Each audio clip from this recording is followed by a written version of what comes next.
Happy 4th of July, everybody. We have a special episode of Catholic Founders for you today to celebrate America 250. I think it's a very momentous occasion for us as a country. So if you are not an American listening, maybe this is not for you, but maybe you can just take these same things we're going to talk about today and apply them to your own country, where you live in your own geography. You know, America is, obviously people always talk about it as a sort of experiment of sorts, right? And we've made it this far. We've made it 250 years, which is quite an accomplishment if you ask me. But you know, the core thing to remember is that the next 250 years are not guaranteed. It's something that requires effort on the part of everybody involved, right? And there are, you know, we all talk about this often. There's a lot of challenges in our current time. Many things could be talked about as the kind of root of the challenges. My personal belief is that, you know, outside of you saying, you know, maybe God or the lack of God being the core challenge, I think you could take it slightly more secular and say that the family not being the center of society is the core challenge. We have a lot of problems with families in our country. You've got broken marriages, people not having kids, like the whole purpose of marriage in itself, it's been eradicated, right? We have so many things that go contrary to the way that God has created the world and the way he wants it to work. So this is a core challenge of our time, if you ask me. Then, of course, we have the situation which everybody talks about incessantly, AI doing job displacement and, you know, hypothetically, just generally speaking, you know, technologists putting technology over humans in many cases, trampling over humans in a very sad way. So there's a lot of challenges of our times, and the stakes are very high because the future is really kind of hanging in the balance, so to speak, right now. We have a future in front of us that can either be very good or very, very negative, right? And I think we're kind of, as a country specifically, really toying with what exactly we want that future to be. And I think some people are very oblivious to the fact that going headlong into an AI future could be negative if not managed properly.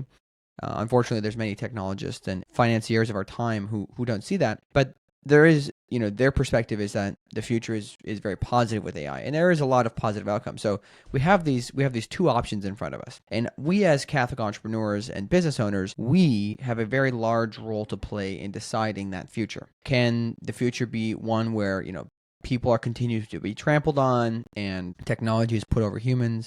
Yes, it could be. But it could be that only if people like us don't do anything about it. So if we step up to the plate and do something about it, we can have a future that is very positive, where business as a concept is completely shifted away from pure profit seeking and human flourishing as the actual center rather than profit seeking, where family is always put above profit, where the human is put above profit in every case. And I believe that we have a very specific role to play in that, because we were granted the opportunity to find our faith, whether we inherited it from birth and we were raised with our faith or we found it through our lifetime. We have this very specific gift of faith, of the Catholic faith, which is the true faith and possesses the fullness of the truth. So we have a responsibility to share that. It's almost like we've got this special fire that we have to prevent from going out. And this fire will keep people warm. It provides light. There's so many things, there's so many benefits to this fire that we've been given. And other people may have versions of this that are not full or don't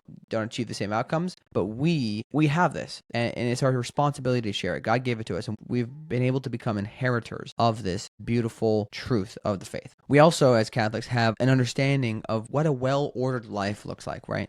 We know that first we must pursue God. We must pursue heaven. That's the universal destination for all of us that we're all trying to achieve. Then we have our vocation, and for most of us listening, it's going to be to the married life, to you know, being a spouse and being a father or mother, and then is it to our earthly vocation. So in other words, God, family, and then work. Family always comes above work, because family is not in service of work. Work is in service of the family. So we have a properly ordered life. Now, in these times of uncertainty, that properly ordered life allows us to translate the way that we do things and the way that we order our businesses and all these things around that correct ordering, because it's very clear what has to come first, what comes at first, what has to come first in the hierarchy of needs. And we were specifically put here for this occasion, right? You know, it is America 250. It's a very special time, but it's not a coincidence that you and I are listening to this, or that we're here in this time of America 250, right? We weren't born at the founding of the nation, and we weren't born, you know, during the Civil War. We were born at this time. So people who were born at those other times faced very specific challenges, right? They were called to live up to the challenges of that moment, and we are called to live up to the challenges of our moment. And if family is truly the core challenge of our moment, it's up to us to uphold those values in how we run our businesses. And again, remember, this is not an accident, right? God chose for you to be born at this time. He chose for you to be born into this geography, or to move here if you're an immigrant, that you are here for a very specific reason. And I think it's easy to gloss over that fact. It's easy to just go through life, going through the motions, and forget about that. But God does not make mistakes. God does not do things on accident. Everything is extremely intentional with God. Everything is intention with God. So now that we understand that the future is not guaranteed, we have to play a role in actually bringing the future to be a positive future, like Pope Leo just talked about in Magnificat Humanitas, that we can shape the future by engaging in the present. And obviously, this is about a lot more than just technology, right? And just AI. This is about the family, especially. So we can shape that future. We can make it good. We have a role to play because we have the fullness of the truth. So we know how to apply our understanding of a well-ordered life to everything we do, which can then shape a properly ordered society. And we are entrepreneurs. We have a lot of outsized impact that we can have on the world. And we were born to this particular time and in this particular place with this faith. So we have a very specific calling, especially those with entrepreneurial skills. We were not given the curse or gift, depending on how you look at it, of being entrepreneurs. We were given this gift to help take care of others. It's something we can't really shake out of us. Any entrepreneur knows that eventually, even if you throw off, put off doing entrepreneurship, eventually you're gonna have to do it.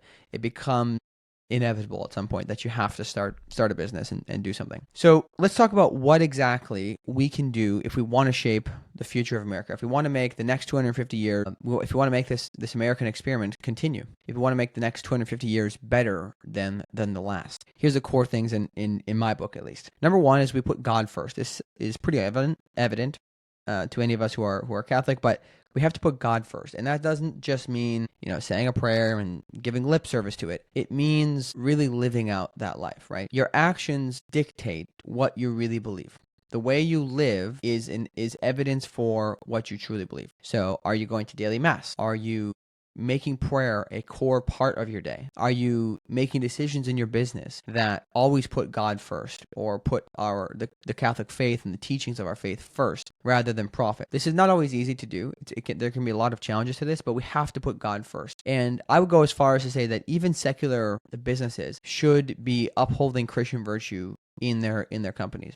I was just back in Wisconsin recently and was talking to Rogelio Romano, who owns El Tequila Salsa in Wausau, and where I grew up going to church. And he says that, not everybody who comes to work for them is Catholic. A lot of times they are. But in the kitchen, they don't allow, bad language. They don't allow poor behavior, which is, can be, unfortunately, quite common in restaurants. But they uphold this kind of Christian virtue. And the people who really, are completely against that, they tend to end up being rejected by the culture. They kind of just eject themselves because they don't fit in, and they don't want to fit in. But there are people, he says, that show up who, are not against Christianity anyways. They're not against Christian virtue, and they may not necessarily fit in right away, but they start to realize, oh, this place is a little different.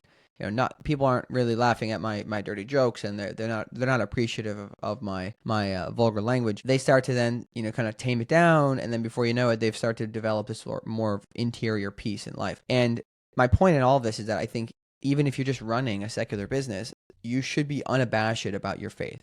You don't have to be necessarily preaching the gospel, but I would say you should have a crucifix in your building. You should have some Catholic imagery potentially. You should be very unabashed about upholding virtue as a core component of your work culture. So put God first. This is the first thing we have to do if we're going to live things in the proper order. And again, not just in our companies, not just in our policies, but in our own lives. Are we really recognizing that our venture itself, it belongs to God? If it fails, that's okay, because our worth and our purpose in life is not just our venture. Our purpose is to get to heaven, and that could be through, the path to heaven for us could be through running our venture. It could be through running this venture until it ends and then doing something else. So we have to recognize that this is all God's. Everything, even just the way you view your company and your business, needs to be viewed through a lens of God first, always. The next thing we can do is be pro-family. And again, always, this comes first with ourselves. How are we treating our own family? Are we putting our own kids first? Are we putting our wife and our children first? Are we spending time with them as necessary? Are we making it to their baseball games? Are we making it a tradition to do things as a family on holy days and feast days? Are we maybe perhaps going to daily mass together? Like, what are the things that we do to be pro-family in our own lives? Are we putting those people that God has given to our charge first? Are we putting them first, right? And I think a lot of times as business owners, this can be challenging because we know we've got the business, we've got responsibilities to our employees and their families, but we do have to focus on putting our own families first, because if we don't, we're basically being hypocrites, and that will then translate to our employees about what we hold as dear, what we hold as most important, and they will follow our example. So we have to be pro-family. Now, it's also, of course, the policies that we make for our own employees. If we encourage our employee to attend, his kid's soccer game because there's something going on, we should do that, right? Even if it's busy at work, we should encourage those employees to put the family first, and encourage the other employees who may not have family or may have different obligations to help pick up the slack for those when they're gone, right?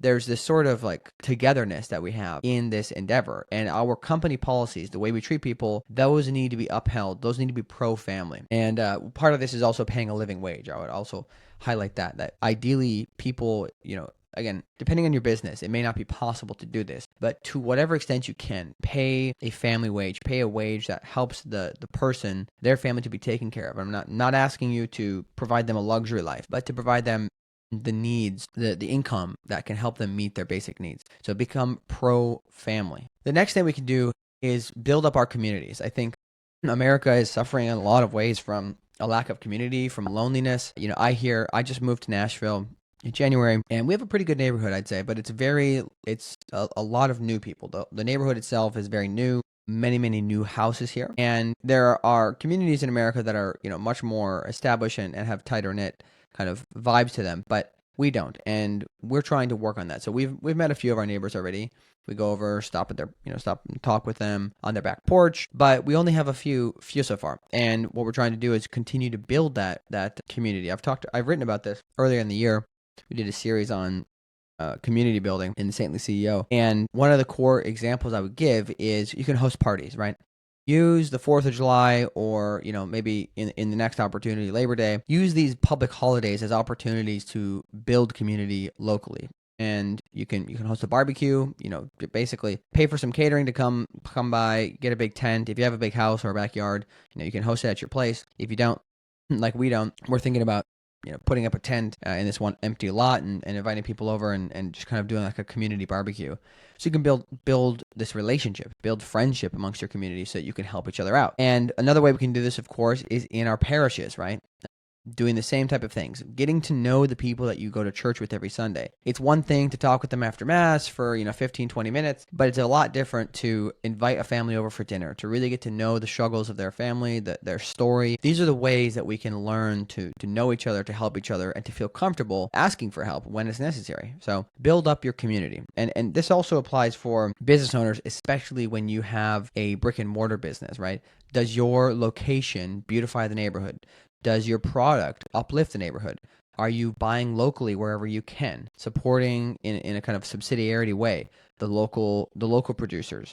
Think about your product and your offering. Like, are you, wherever possible, supporting the local community as much as you can? Again, I know not everybody is capable of truly doing everything locally, but I think that we should really consider what excuses we're making against doing that. Because, I, for one, my company is run with overseas talent, right? I offer my recruiting services at half the price of other search firms, or roughly half the price. And to do that in the U.S. would be, with U.S. employees, would not be possible, at least not to my knowledge. So this is the route I've chosen, and it's kind of hard to change my entire marketing shtick. But there is a possible future where I say, hey, you know what? I'm going to go all in on having American talent, and we're going to change things a little bit. But that means we're going to charge more prices, right? Higher prices. So just consider that. How are you building up your community through your own efforts at your parish, your literal neighborhood, and also with your business? What are the things you can do to support the community through your business? We had talked about this already, but your products as well. I think this is a very important component. Do your products have uplifting effects? Are your products positive for the customers that you serve, for the community around you, in general, for America, right? Are your products uplifting is the way I would say. There's obvious things that we would never venture into as Catholics, but there are less obvious things where it's like, maybe this product is not inherently bad, but maybe if it's like, for example, alcohol or a sugary product, maybe I should be really temperate about saying, okay, my goal is not to just maximize how many times people are buying my soda or my beer, right? We actually talked to Trevor Alcorn from Tridentine Brewing about this, right? He's like, no, we recognize that our goal is not to get people to become drunks. Like we want people to buy our beer. It helps us to make money, but we recognize that everything has to be in a moderation. So that affects the way that they market themselves as well. They're not kind of leaning into these, psychological tactics that try to get people addicted to things. So there's components to what we're making. Is the product uplifting and positive for our community and for our country? And then finally, the last thing we can do is civic engagement, right? This is not an easy one, but there are many ways we can get engaged when it comes to civics, just on a small level. Obviously, you can go out and vote in your elections for people who are pro-family, who uphold these values that are important. You can help do fundraising for those people. If you've got a physical location, say you've got a coffee shop, maybe you could do meet and greets with those pro-family politicians. Maybe you can do what you can to help them get their word out. You can obviously, fundraise for them. You can, help donate money to their campaigns. You could also go out and find people who are pro-family if there's no good politicians in the area who are, pro-family. You could do that yourself. You can become a sort of community builder. If you have a good network, as a business owner, most people will end up having a good network eventually. You might actually be able to leverage your business network of other Catholic entrepreneurs to really promote a particular candidate. So there's a lot of things you could do there. You could obviously, we've brought up this example before, you could get you and your employees and your, friends, companies and their employees to show up at City Hall when there's, a discussion item that is, potentially anti-family or just, very bad for the long term of America, right? And you can show up and you can, if you bring 50 people to a City Hall meeting, that's a lot, right? That's a real show of force and would really help, I guess you could say, jar the people in charge, right? And help them understand that the people locally are not happy with that. And the smaller the community, the more easily you can do this, because again, this is why subsidiary is so important. If you are from a town of like 2,000, 5,000 people and you show up with 50 people to a city council meeting, that's a lot, right? That's a lot of people for that small area. And they will have second thoughts about doing things that are, kind of like in their own selfish interest and are not in the interest of the community. So there's a lot of things you can do on that front. Obviously, you could also go run for office locally. This is obviously very challenging to do if you have a business, but consider it, right? I think that entrepreneurs in many cases are natural leaders. So, maybe that's something you're called to, right? There's a lot of different things you can do civically to get engaged. And one last thing that's similar to the community building example is if you are hosting parties or, bringing people together, talk about the things that matter to you, right? A friend of mine, Joshua Sheet, has this thing where he's like, we're hosting parties, and for the 4th of July, they're actually going to bring together a lot of people and they're going to read the entire Declaration of Independence, right? It's a little bit of a long reading, but it's his party, right? He can do what he wants. He can talk about the things that matter to him. And we can apply this to other things too, right? If we host a party for Labor Day, right? There's all sorts of things that you can do to promote American like exceptionalism, national pride, things that are, positive and that really kind of help to shape this feeling of, I think pride is probably the best word, in our nation, right? And in a positive way, in a way that is not toxic or, American over our faith, right? It's always faith first and then our country, right? So there's a lot of things you can do on the civic side and just building it up. Now, those are the core things, right? So that's what we can do. Put God first, be pro-family, build up our community, make uplifting products, and be engaged in a civic way. And again, I want to restate this before we wrap up, is that none of this is an accident. You were not born into this era on accident. You were not born to the geography by accident. You were not born to your parents by accident. You were given very specific skills and interests that led you to entrepreneurship, that led you to this life that you're in. And you need to acknowledge that God chose extremely specifically for all of those things that shaped you to make you who you are today and to put you in the role you're in. A lot of people, sometimes they kind of curse the business that they have. They're like, oh man, running a business is so hard.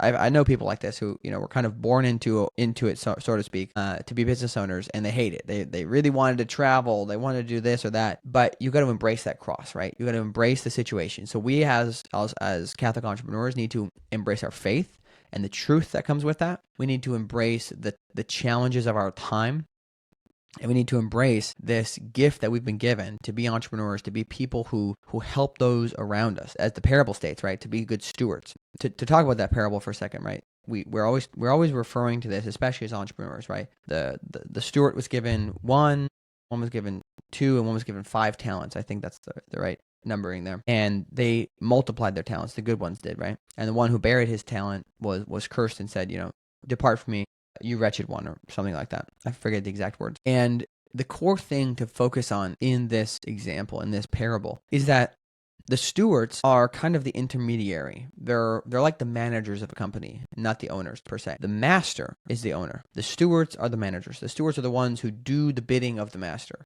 There's also people below the stewards. And there's people who are below the stewards who, are likely never going to produce more economic value than they consume. And in our society, in America, we don't like this, right? We always talk about, or at least a lot of the commentary is about, pull yourself up from your bootstraps. You can do this. Anybody can succeed in America. And because that is largely true, we use it as an excuse most of the time to ignore those people who are less fortunate, to not take care of those around us. And this is not correct, right? There are people around us who cannot take care of themselves, who need help. And the stewards are the ones who manage the assets of the owner, of the master, to ensure that they are fruitful and that there is excess income to be able to take care of those less fortunate, right?